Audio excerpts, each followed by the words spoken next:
वसुदेव सुतं देवं कंसचाणूरमर्दनं देवकी परमानंदम कृष्णं वंदे जगद्गुरुं। मैं डॉक्टर शैलेंद्र कुमार सभी सुधी श्रोताओं, सुधी दर्शकों, विद्वानों, मित्रों सबका हार्दिक अभिनंदन करता हूं, सबको प्रणाम करता हूं। जैसा कि आपको ज्ञात होगा, मैं समय समय पर महाभारत की कथाएं सुनाता हूं और अन्य विषय भी उठाता हूं। धर्म और अधर्म दोनों पक्षों पर मेरी वार्ताएं होती हैं। इसी प्रकार आदरणीय पंकज जी की वार्ताएं होती हैं, आदरणीय कुसुमलता दीदी की वार्ताएं होती हैं। हमारा उद्देश्य है, ध्येय है कि सनातन धर्म का प्रसार हो, क्योंकि अच्छा जीवन जीने के लिए, आनंदपूर्ण जीवन जीने के लिए धर्म एकमात्र मार्ग है। हमारे शास्त्रों में कहा गया है, धर्म से सुख है, अधर्म से दुख है। तो आज हम महाभारत की कथा सुनाते हैं। यह कथा अत्यंत लोकप्रिय है। यह है नल दमयंती की प्रेम कथा। नल दमयंती की प्रेम कथा इतनी प्रसिद्ध है कि कहीं न कहीं, किसी न किसी प्रकार से आपने ये कथा सुनी हो सकता है पूरी तरह उसका स्मरण न हो, लेकिन इतना व्यापक रूप से यह कथा फैली हुई है हमारे समाज में और संसार में कि उसका उल्लेख यत्र तत्र सर्वत्र होता है। और यह जो प्रेम कथा है, मैं मानता हूं कि अभूतपूर्व है, वरन ये कहें तो और अच्छा होगा कि अलौकिक प्रेम कथा है। लोक में यदि ऐसा प्रेम हो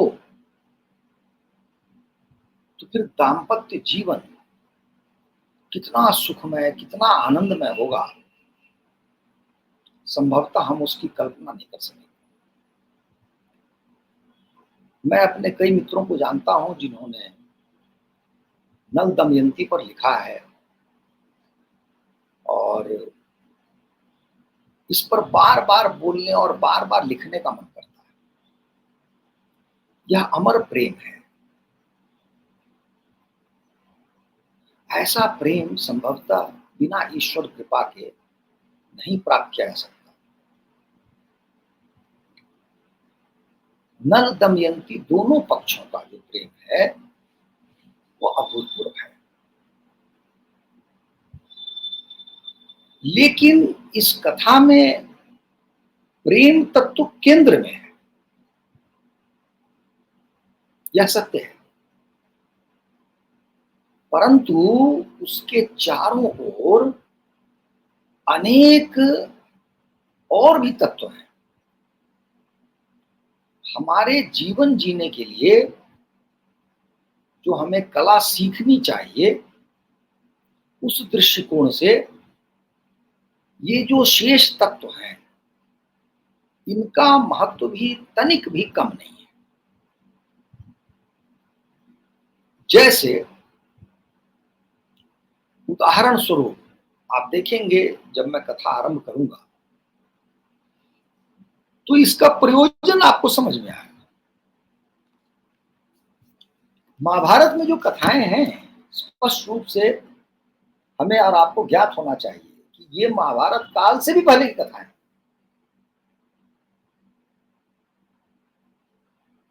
तो बहुत प्राचीन है कथा। और महाभारत में किसी न किसी संदर्भ में ऐसी कथाओं को सुनाया गया है। तो आप देखेंगे कि फिर से वैशंपायन जी कहते हैं कि जन्मेजय महर्षि बृहदस्यु को आते देखकर धर्मराज युधिष्ठिर ने आगे जाकर शास्त्र विधि के अनुसार उनकी पूजा की, आसन पर बिठाया। उनके विश्राम कर लेने पर युधिष्ठिर महाराज उनसे अपना वृतांत कहने लगे। उन्होंने कहा, महाराज, कौरवों ने कपट बुद्धि से मुझे बुलाकर छल के साथ द्यूत क्रीड़ा मुझसे कराया और मुझ अज्ञानी को हराकर मेरा सर्वस्व छीन लिया। इतना ही नहीं, उन्होंने मेरी प्राण प्रिया द्रौपदी को घसीटकर भरी सभा में अपमानित किया। उन्होंने अंत में हमें काली मृगशाला उड़ाकर घोर वन में भेज दिया। महर्षि, आप ही बतलाइए कि इस पृथ्वी पर मुझ जैसा भाग्यहीन राजा और कौन है? क्या आपने मेरे जैसा दुखी और कहीं देखा या सुना है? अब स्पष्ट हो गया कि यह कथा युधिष्ठिर महाराज की जो चिंताएं हैं,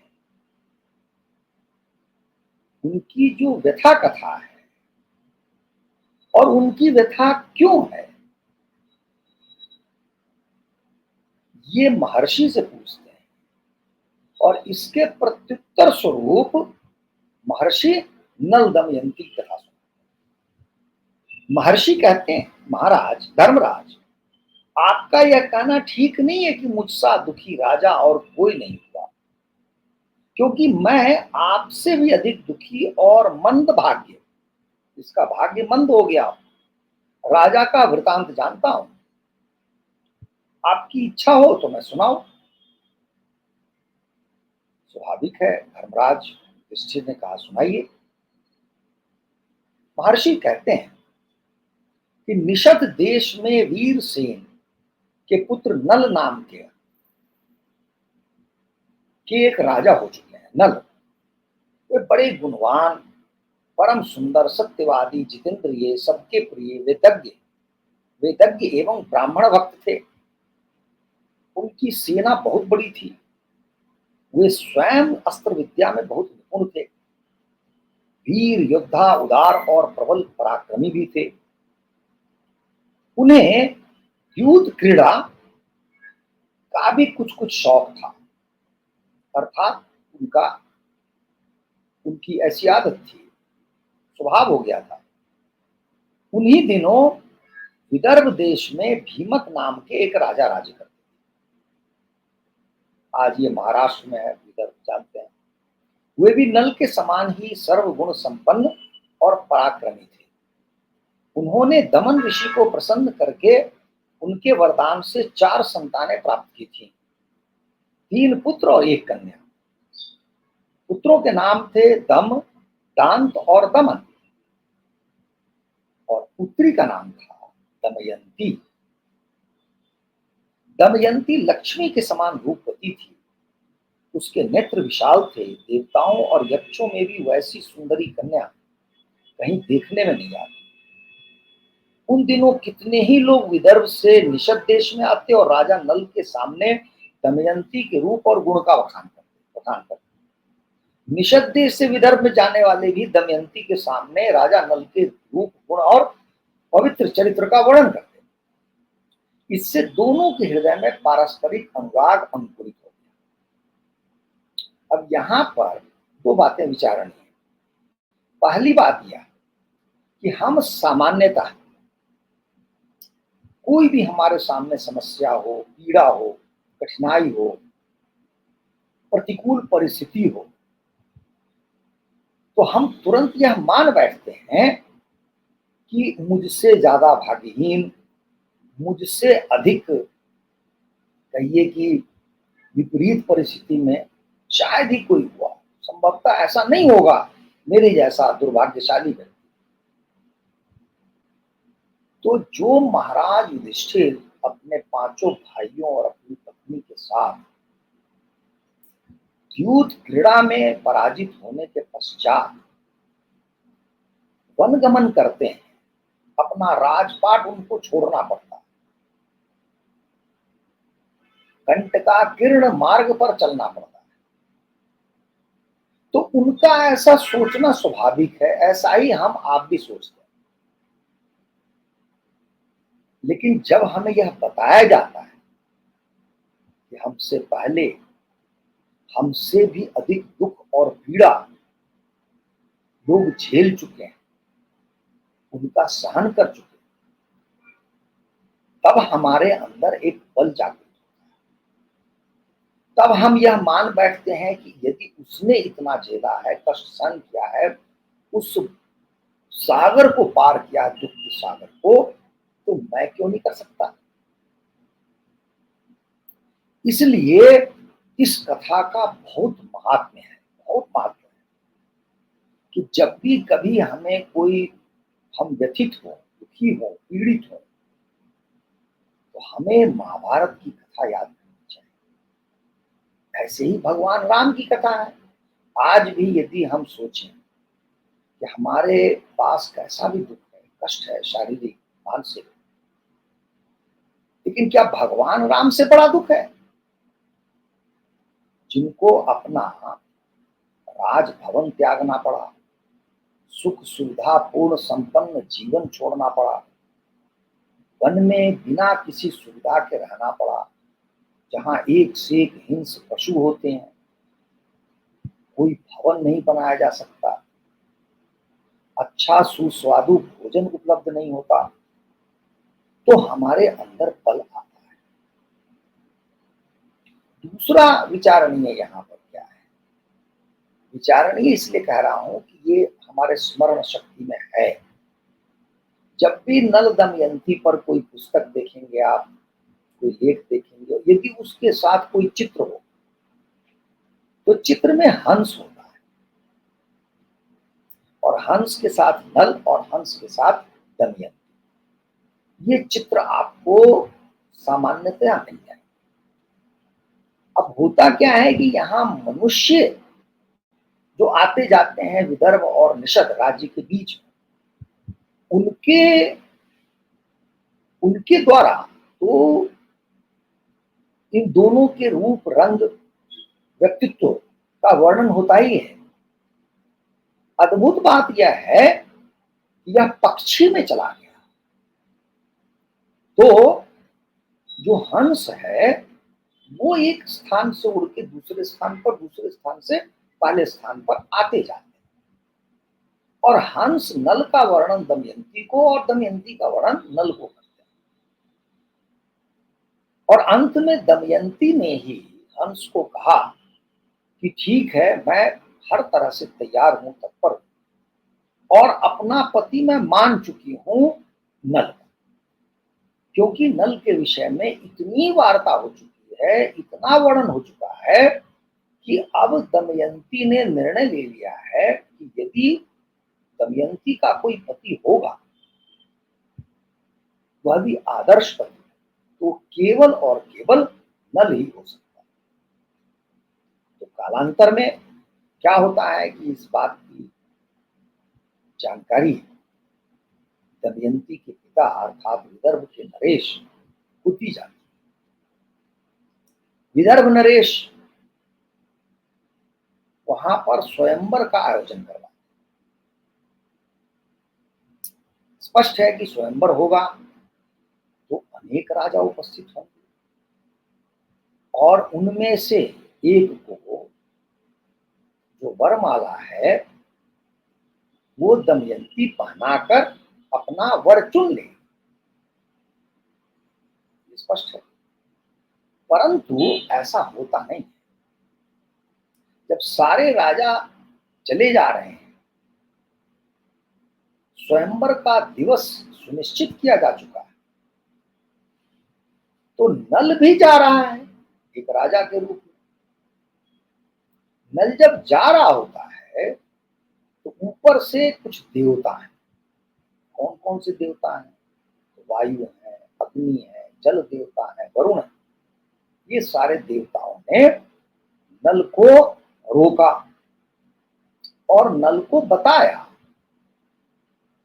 कि देखो, हम देवता हैं और हम भी जा रहे हैं स्वयंवर में, तुम कहाँ जा रहे हो? तो नल ने कहा, मैं भी जा रहा हूं स्वयंवर में। तो देवता ने कहा कि हम भी जा रहे हो वहां, लेकिन तुम मेरा एक संदेश जो है दमयंती के पास पहुंचाओ स्वयंवर से पहले। अब नल जो है धर्म संकट में पड़ जाता है। नल सोचता है कि मैं स्वयं एक प्रत्याशी हूं, एक राजा मैं स्वयं हूं, फिर इन तीनों देवताओं या चार देवताओं, इन देवताओं का संदेश लेकर मैं क्यों जाऊं? लेकिन देवताओं ने बातचीत में पहले ही से पूछा कि मेरा कोई काम करोगे, तो इनके मुख से निकल गया कि हाँ, अवश्य। अब देवताओं ने इसको घेर लिया, कहा कि तुमने तो पहले ही वचन दे दिया कि तुम्हारा कार्य करोगे, अब तुम पीछे हट रहे हो। तो कहा, नहीं, ये बात तो सही है कि हमने ये कहा था, तो तुम मेरा काम करो। तो संदेश क्या है? फिर नल ने पूछा कि मैं उस राजभवन में कैसे प्रवेश करूंगा और कैसे पहले संदेश दे दूंगा? तो कहा, वो सब हमारा दायित्व है, वहां के द्वारपाल आदि कोई नहीं मिलेगा। जब तुम प्रवेश करोगे, हमारा जो देवत्व है, हमारी शक्ति है, उस शक्ति से सीधा तुमको दमयंती के पास पहुंचाया जाएगा और ये तुम संदेश कहना कि इन देवताओं में से किसी को चुन लो, ये देवता हैं। तो ऐसा करके नल चलता है महल में। सचमुच जब वो प्रवेश करता है तो न कोई द्वारपाल रोकता है, न कोई अन्य, और वो सीधा दमयंती के पास पहुंच जाता है। दमयंती के पास पहुंच करके उसने अपनी कथा सारी सुना। नल सच्चा व्यक्ति है, सत्यनिष्ठ है, सत्यवादी है। तो उसने सारी बातें नल दमयंती को कह दी कि ऐसे ऐसे मैं आ रहा था, ऐसा हुआ है, देवताओं ने मुझसे कहा है। दमयंती ने कहा कि कोई भी देवता धरती पर आ जाए, मैं वर के रूप में उस देवता का वर्ण नहीं करूंगी। वर्ण करूंगी तो केवल आपको, क्योंकि मैं आपको पहले से ही पति मान चुकी। तो नल ने कहा कि ये बात मैं उनसे जाकर कैसे कहूं, और कहूंगा तो वो सोचेंगे कि मैंने उन लोगों का संदेश तुमको नहीं दिया, और तुम यहां से लौट कर मैं क्या करूं, मैं तो और संकट में पड़ जाऊंगा। दमयंती कहती है, नहीं, दमयंती भी सत्यवादी है, सत्यनिष्ठ है। वो नल की भावना से परिचित है। तुरंत कहती है, नहीं, आप उनसे कहें, यह मेरा निर्णय है, यह दमयंती का निर्णय है कि दमयंती ने नल को अपना वर चुन लिया है। इस प्रकार संदेश नल आकर सुनाता है देवताओं। देवता तो प्रसन्न होते नहीं, क्योंकि तो उनको लगता है कि ये पता नहीं, ये तो हमारा काम नहीं बना, बिगड़ गया हमारा काम। कल होकर के जब स्वयंवर होता है तो देवता की लीला ऐसी होती है कि ये जो चार देवता हैं और नल है, नल का भी रूप रंग वो ऐसा ही बना देते हैं जैसे देवताओं का, और देवताओं के भी एक बराबर रंग। और ये चार पांच जो व्यक्ति हैं वो एक साथ बैठ जाते हैं। अब दमयंती के लिए भारी संकट है। दमयंती क्या करे, कैसे पहचाने कि इनमें से नल कौन है? तो वो वहीं पर बैठ करके देवताओं का की आराधना करती है, उनकी पूजा करती है। कहती है, हे देवता, मैंने मन ही मन नल को अपना पति मान लिया है। अब मैं आपकी शरण में हूं, मुझे मेरे स्वामी से मिलवा दीजिए। मैं उनको कैसे पहचानूं, क्या करूं? थोड़ी देर के बाद वो क्या देखती है कि जो देवता हैं उनके पैर भूमि पर नहीं सट रहे हैं, लेकिन नल के पैर जो हैं वो भूमि पर सट रहे हैं। दूसरा, देवताओं के गले में जो मालाएं हैं,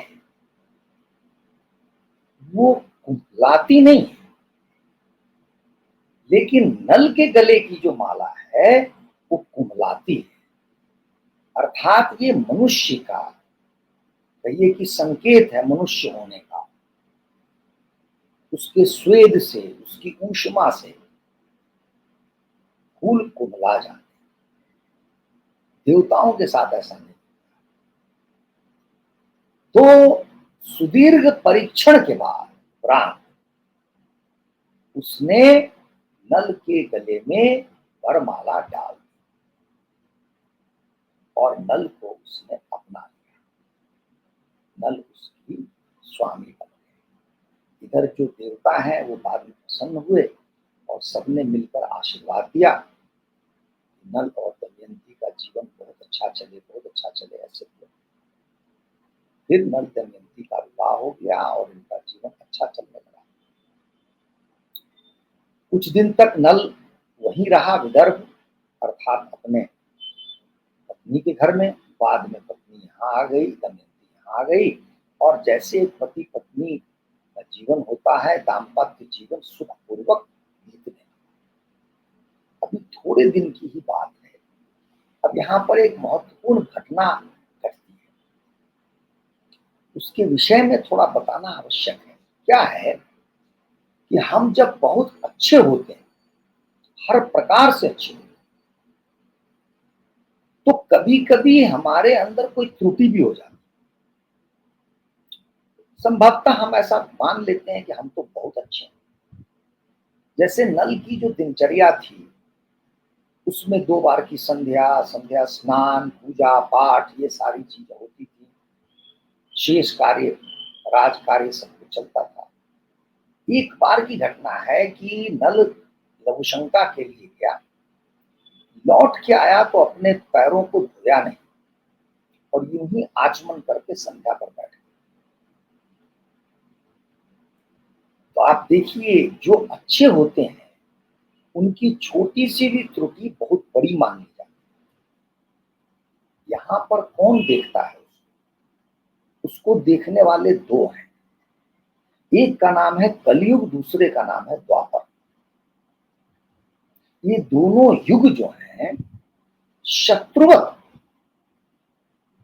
नल के पास पहुंच जाते हैं। योजना यह बनाते हैं कि नल को दंडित किया जाए। नल ठीक व्यक्ति नहीं है, और वहीं कलयुग इसके शरीर में प्रवेश कर लेता है, नल की बुद्धि को भ्रष्ट कर देता है। इधर द्वापर एक और व्यक्ति तैयार करता है, पुष्कर, और वह इसको द्यूत क्रीड़ा करने के लिए प्रेरित करता है, उकसाता है, और इतनी बार कहता है करो करो, खेलो हमारे साथ खेलो, इतनी बार यह विवश हो जाता है और इस पर भी कलयुग हावी है। और इस प्रकार नल महीनों द्यूत क्रीड़ा में लिप्त हो जाता है। हर बार पराजित होता है, हर बार कोई न कोई वस्तु हारता है, उसका त्याग करता है। एक दिन ऐसा आ जाता है जब सारा राजपाट, धन संपत्ति, जो कुछ भी है, वो सब कुछ उस दूत के दांव पर लगा चुका है, और उसके पास अपने शरीर के ऊपर एकमात्र वस्त्र होता है और सब कुछ गंवा चुका है। दमयंती इस बीच में काफी टोक टाक भी करती है। सारे मंत्री गण आते हैं, मित्र आते हैं, सभी टोकते हैं, लेकिन कलयुग चढ़ा हुआ है। अब क्या है, कोई उपाय नहीं। निरुपाय होकर नल अपना महल छोड़ देता है, एक वस्त्र पहना हुआ व्यक्ति। दमयंती साथ चलती है, वैसे ही जैसे भगवान राम के साथ सीता मैया जाती है, या महाराज युधिष्ठिर के साथ द्रौपदी जाती है।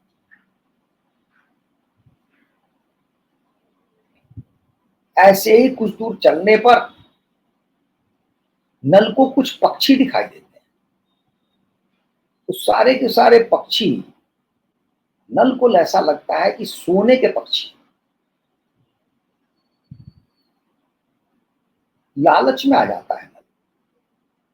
नल सोचता है यदि एक दो पक्षियों को भी मैंने पकड़ लिया तो मेरे पास इतनी स्वर्ण राशि हो जाएगी कि मैं बहुत कुछ खरीद सकता हूं, अपना जीवन जी सकता हूं। उसके लिए वो क्या करता है कि अपने एकमात्र वस्त्र को उतार कर उस वस्त्र को फेंक कर पक्षी को पकड़ने का प्रयास करता है, जैसे कोई जाल फेंकता है। लेकिन वो पक्षी भी सामान्य पक्षी नहीं है, माया है। होता यह है कि उल्टा पक्षी ही इस वस्त्र को उठा लेता है। अब नल निर्वस्त्र है,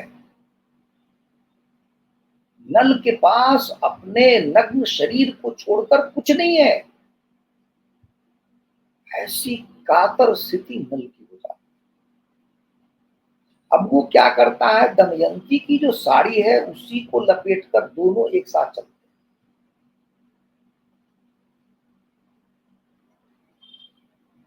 उसके बाद वन में भ्रमण कर रहे हैं, भूख मिटाते हैं, फल फूल खाकर किसी प्रकार। ऐसे ही एक पेड़ के नीचे एक बार ऐसा होता है कि दमयंती बड़ी गाढ़ी निद्रा में सो रही होती है। अब नल सोचने लगता है कि यह जो सुकन्या है विदर्भ नरेश की पुत्री, और जब मैं राजा था तो रानी, अपार कष्ट में मैंने इसको छोड़ दिया है, और अभी जो ये कष्ट भोग रही है वो केवल मेरे कारण भोग, अन्यथा यह चाहे तो अभी विदर्भ नरेश के पास जा सकती है, सुख से जीवन जी सकती। लेकिन दमयंती प्रेम इतना करती थी कि नल को पता था कि मैं लाख कुछ कहूंगा, दमयंती मुझे छोड़ेगी नहीं, अपने प्राण दे देगी। तो उसको एक बात सूझी, यही वो अवसर है कि मैं यदि इसका साथ छोड़ दूं तो दमयंती विवश हो जाएगी, लोगों से पूछताछ करेगी और कैसे न कैसे करके विदर्भ पहुंच जाएगी। जहां पर दमयंती सो रही होती है वहीं पास में एक छोटा सा आश्रम होता है। वहां से नल छुप के तलवार उठा के लाता है, उसकी जो साड़ी है उसका एक हिस्सा काट लेता है और अपने वस्त्र पर उसको लपेट कर इसी तरह से अपनी लज्जा को बचाते हुए वहां से वो चल देता है। दमयंती वहीं सोती रहती है।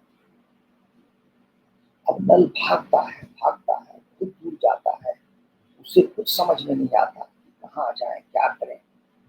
दिन रात बीतते जाते हैं, जहां जो मिलता है खाता है, जैसे भी समय मिलता है विश्राम करता है। कई दिन बीत जाने के बाद उसे अपने सामने एक दावानल दिखाई देता है। दावानल का अर्थ हुआ वन में आग, वन जल रहा होता है और उस बीच में एक विशाल सांप है जो कुंडली बनाए हुए बैठा हुआ है, और वह आग के बीच में है। लगता है किसी भी पल वो झुलस जाएगा, मर जाएगा। उसका जो आर्तनाद है, उसका जो दुख है,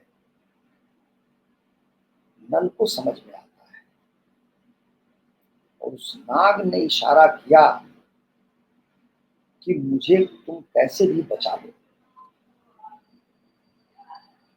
नल बहुत प्रयास करता है उस आग में घुसकर और उस नाग को बचा के बाहर निकाल देता है। बाहर निकालने पर वह नाग दूसरा रूप धारण करता है और कहता है कि मैं किसी महर्षि, किसी ऋषि के शाप से शापित होकर यहाँ आया था, और मुझे यही कहा गया था कि कोई नल नाम का राजा आएगा और मेरे प्राणों की रक्षा करेगा, और अब मैं इस सांप योनि से मुक्त हो जाऊंगा और मनुष्य योनि या देव योनि वहां मैं पहुंच जाऊंगा। वह नल को एक वरदान देता है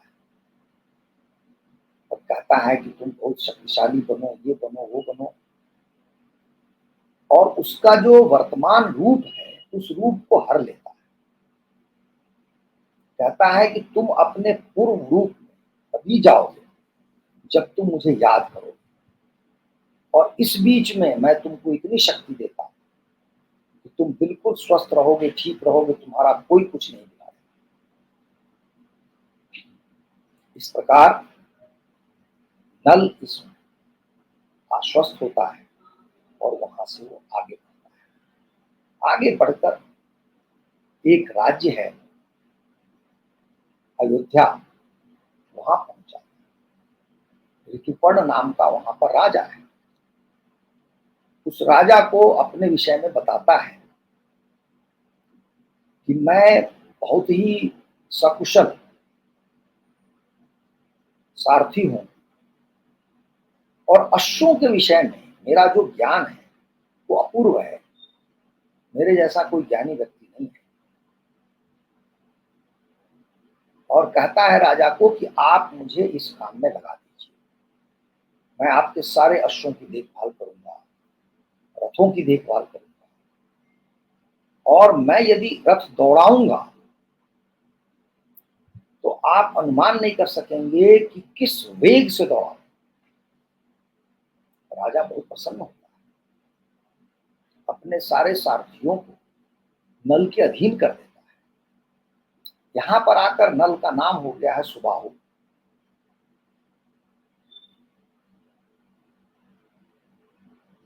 अब नल ठीक ठाक जीवन यहां जी रहा है। दूसरी ओर कथा सुनिए, दमयंती। जब दमयंती की नींद खुलती है, जब वो जगती है तो चौंक जाती है, दुखी हो जाती है। उसको प्राणांतक दुख होता है कि नल कहाँ है। वो चीखती चिल्लाती है, वन में इधर उधर भटकती है, विक्षिप्त अवस्था में पहुंच जाती है। ऐसे करते मार्ग में उसको अनेक कठिनाइयां उसके सामने आती हैं। एक दो राक्षस भी मिलते हैं और दिखाया है सतीत्व का वो बल, वो सती है। उस बल से वो अपने आप को किसी प्रकार बचाती है। ऐसे ही चलते चलते चलते चलते एक व्यापारियों का कहिए कि समूह मार्ग से गुजरता है। दमयंती उसको देखकर उसके साथ हो जाती है। साथ होते होते काफी दूर चलती है तो रास्ते में जो एक राज्य मिलता है उसको, वो चेदी नरेश का राज्य। वहां पर कुछ बच्चे इसके चारों ओर घूमने लगते हैं और बच्चे कुछ कुछ चिढ़ाते हैं। बच्चों को लगता है कि कुछ अजीब तरह की ये महिला है, स्त्री है, कौन है ये। फिर कुछ स्त्रियां इसको देखती हैं तो रूप लावण्य तो इसके पास में अभूतपूर्व है, असाधारण रूप है, सौंदर्य है। कुछ स्त्रियां इसको, रूपवती को पहचान लेती हैं कि रूपवती है ये और किसी संभ्रांत परिवार की स्त्री या कन्या है। तो वो उठा के ले जाती है चेदी नरेश की जो राजमाता है उनके समक्ष रखती है। राजमाता भी इसको देखकर चकित होती है, ये अपूर्व सुंदरी कहाँ से आई है, क्या आई है। दमयंती ने अपना परिचय इसको नहीं दिया, जैसे नल ने अपने आप को छुपाया। वो कहती है कि मैं कोई दासी का कार्य कर सकती हूँ, लेकिन कुछ ऐसे काम है जो मैं नहीं करूंगी, जैसे किसी पुरुष के लिए कोई काम नहीं करूंगी। और यदि कोई पुरुष मुझे परेशान करे, तंग करे, तो राजा का यह कर्तव्य है कि उसको कठोर दंड दे। मैं किसी का पैर नहीं छूऊंगी या ये वो प्रकार से। राजमाता बहुत प्रसन्न होती, कहती नहीं, तुम्हारी सारी शर्तें मुझे मान्य है, तुम प्रसन्नता पूर्वक यहाँ रहो। और ऐसे करके दमयंती चेदी नरेश के यहाँ और नल अयोध्या नरेश के यहाँ दोनों रहने लगते हैं। दोनों एक दूसरे से अपरिचित हैं, इतनी दूरी है, कोई किसी के विषय में कुछ नहीं जानता है। ऐसी अवस्था में पति पत्नी पहुंच जाते हैं। अब देखिए कि एक रानी दमयंती दासी बन जाती है और नल भी एक प्रकार से दास बन जाता है, सेवक। अब ये सारी बातों का जो बातें पहुंच जाती हैं दमयंती के पिता राजा विदर्भ के पास, विदर्भ नरेश के पास। विदर्भ नरेश और उनकी रानी दोनों व्याकुल हो जाते हैं, चिंतित हो जाते हैं कि हमारी बेटी न जाने किस दशा में होगी। बड़े बड़े ब्राह्मणों को बुलाते हैं और उनसे कहते हैं कि सब दिशाओं में भ्रमण करो, खोजो हमारी बेटी को, और जो ब्राह्मण इसमें सफल होगा सहस्त्र गायें देंगे, ये देंगे, वो देंगे, पुरस्कार देंगे, सम्मान देंगे, सम्मानित करेंगे। तो इस प्रकार से ब्राह्मण ढूंढने लग जाते हैं, खोजने चाहिए। संयोग ऐसा बनता है कि जब चेदी नरेश के राज्य में ब्राह्मण एक पहुंचता है, खोजबीन करते कि भाई कोई ऐसी स्त्री आई है, कोई युवती आई है, तो किसी ने बता दिया कि इस राजमहल में एक स्त्री आई है। तो फिर ये वहां पर पहुंचता है ब्राह्मण और मांग करता है कि मुझे दिखाया जाए। ऐसे करते करते वो दमयंती के पास ब्राह्मण पहुंच जाता है। ब्राह्मण ने उसको पहचान लिया क्योंकि वो तो जीवन में देखा ही हुआ है राजकुमारी के रूप। अब ये दमयंती जब ब्राह्मण को पहचानती है, ब्राह्मण दमयंती को पहचानता है, दोनों एक दूसरे से जुड़ जाते हैं और ये तो रोने लगती है, अश्रुधारा बहाने लगती है। और फिर वहां पर चेदी नरेश के पास ये बात खुल जाती है, ये तो राजकुमारी है यहाँ की और वहां की रानी है। और संयोग से फिर बाद में पता चलता है कि चेदी नरेश की जो जो राजमाता है वो उससे संबंधित है। अभी तो होता ही एक राजा दूसरे राजा के बीच में संबंध होते ही। तो किसी प्रकार से ब्राह्मण ये उसको दमयंती को बुला करके फिर सेना सेना के साथ चेदी नरेश विदर्भ नरेश के पास दमयंती को पहुंचा दिया। अब बच जाता है नल। नल का को पहचानना कठिन है क्योंकि नल का रूप वो नहीं है जो नल का मूल रूप था। अब दमयंती तो एक ही बात पर अड़ जाती है अपने घर में, अपने पिता को माँ को एक ही बात कहती है कि चाहे जितने ब्राह्मण लगे, जो भी आपको प्रयास करना है आप कीजिए और नल को ढूंढ कर मेरे पास बुला। लेकिन किसी को समझ में नहीं आता कि जो मुखाकृति या मुख वर्णन, शरीर वर्णन हो सकता है वह तो नल है नहीं। तो बहुत प्रयास होते हैं लेकिन विफल हो जाते हैं। फिर दमयंती बताती है कि ब्राह्मण को चाहिए वो चाहे डुगडुगिया पटक पिटवाए या चाहे जोर से बोले, लेकिन हर जगह ये बात कहे कि कोई ऐसा व्यक्ति है जिसने अपनी पत्नी को सोता हुआ छोड़ दिया था, उसके वस्त्र का ही आधा हिस्सा काट के पहन लिया था और वो चला गया था। इस तरह की कथा सुनाई जाती है और ये कथा अयोध्या भी पहुंचती है और नल ने स्वयं सुन लिया इसको। तो नल उस ब्राह्मण से कहता है, कहता है कि मैं इस व्यक्ति को जानता हूं जिसकी तुम कथा सुना रहे हो। अब ब्राह्मण दौड़ के आता है दमयंती के पास कि ऐसा व्यक्ति तो मुझे मिल रहा है जो कह रहा है कि मैं उस व्यक्ति को जानता हूं। अब दमयंती कहती है कि नहीं उसको तुम बुलाओ यहाँ पर। अब वो आए कैसे, किस रूप में आए, क्योंकि स्वयं वो अपने आप को प्रकट भी नहीं करना चाह रहा है क्योंकि उसका रूप बदल चुका है। तो दमयंती ने एक प्रकरण ऐसा आरंभ किया कि मैं पुनः विवाह करना चाहती हूँ और उसके लिए स्वयंवर की व्यवस्था की जाए और उसमें अयोध्या नरेश को बुलाए और स्वयंवर कल ही होगा, एक दिन का ही अंतराल है। क्यों करती है दमयंती?